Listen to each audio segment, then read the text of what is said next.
O Brasil tem o título de país com a maior biodiversidade do mundo, com milhares de espécies da fauna e flora. E o estudo dos recursos genéticos dessas espécies pode trazer mais desenvolvimento ao país. Para falar sobre o tema, nós conversamos aqui no Voz do Brasil com a secretária de Biodiversidade do Ministério do Meio Ambiente, Beatriz Millet. Boa noite, secretária.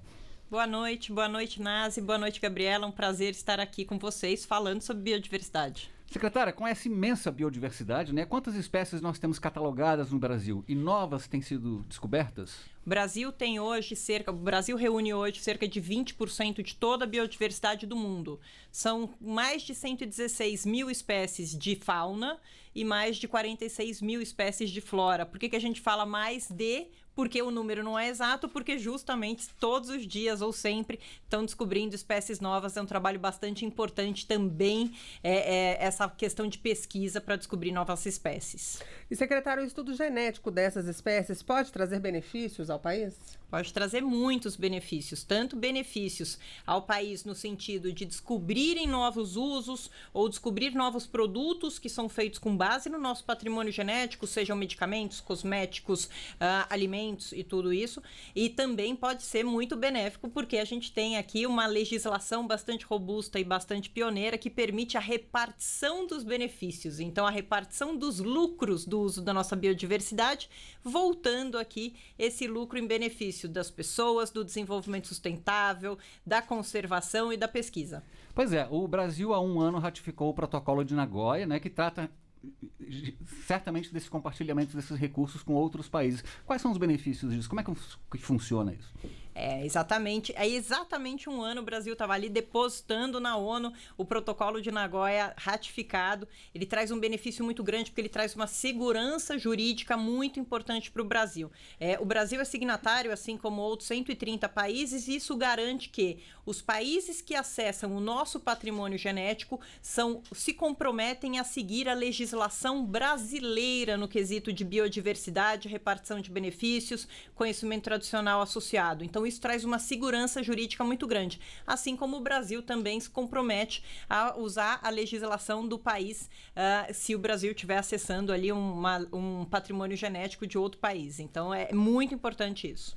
Na prática, então, secretária, se um país utiliza uma espécie brasileira para desenvolver um novo medicamento, por exemplo, o Brasil teria acesso a essa tecnologia?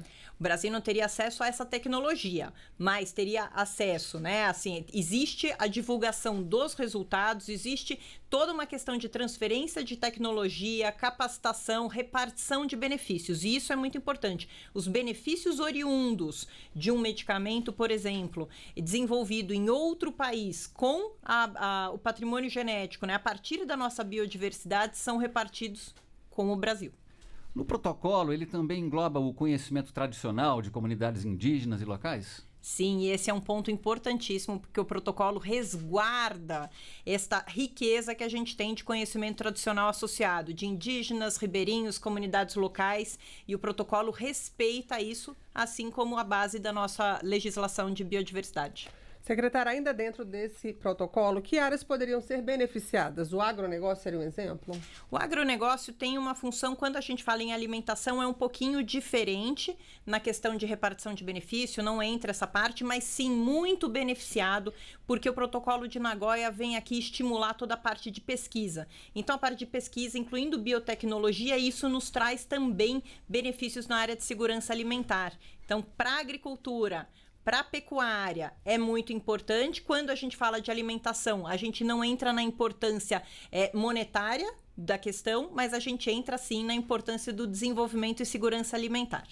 O protocolo ele é importante para combater a biopirataria, quando os recursos naturais são usados aí de forma ilegal? Nazi, é importantíssimo. Inclusive, os países que mais sofrem com a biopirataria são justamente os países que têm uma biodiversidade mais exuberante, como a nossa, Como a nossa biodiversidade riquíssima. E como os países se comprometem a cumprir a legislação existente, a regulamentação existente nos países de origem, é um passo fundamental para que a gente consiga reduzir e nos proteger contra a biopirataria.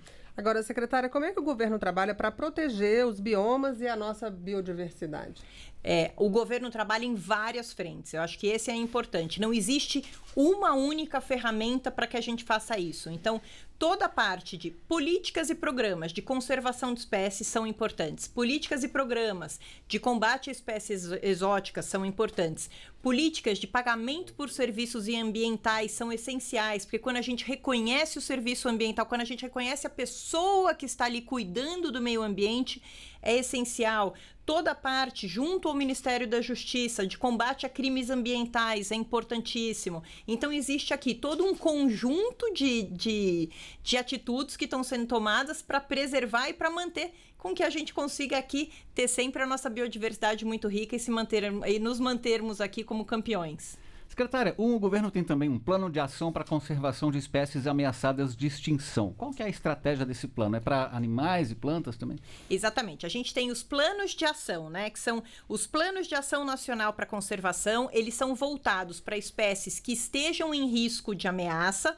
E também a gente tem um outro ponto que é bastante interessante, que é o plano de combate a espécies exóticas invasoras. Porque, às vezes, algumas espécies que não são da nossa biodiversidade entram na nossa biodiversidade e acabam trazendo muitos prejuízos, inclusive se alimentando de fauna e flora da nossa biodiversidade e trazendo prejuízo. Então, a gente tem o nosso plano de ação, que é importantíssimo, e aí é um grande plano guarda-chuva com vários pequenos planos dentro, voltados para peixes, voltados para vários tipos de animais também, e também tem os planos para a gente não chegar nesse nível de ameaça.